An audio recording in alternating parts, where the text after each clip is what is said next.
আজ 20শে জুন 2025। সর্বশেষ প্রাপ্ত খবর, গাজায় আরও 69 ফিলিস্তিনি নিহত। ত্রাণ নিতে গিয়ে ইসরায়েলি বাহিনীর হত্যার শিকার 15।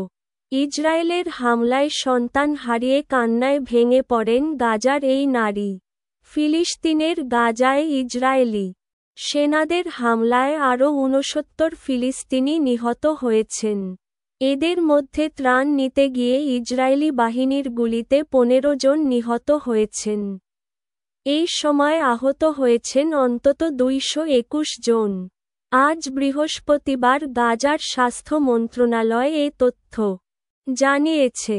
গাজার সিভিল ডিফেন্স এজেন্সির জরুরি পরিষেবা বিভাগ কর্মকর্তা মোহাম্মদ আল মুগাইর বলেন, গাজার নেতজারিম করিডোরে প্রতিদিন হাজার হাজার মানুষ ত্রাণের আশায় জড়ো হন।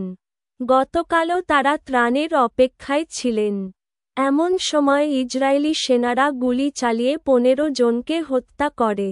এই ঘটনায় আরও 60 জন আহত হয়েছেন। ইসরায়েলের সেনাবাহিনী জানিয়েছে, তারা এই ঘটনা সম্পর্কে প্রতিবেদন হাতে পাওয়ার অপেক্ষায় রয়েছে।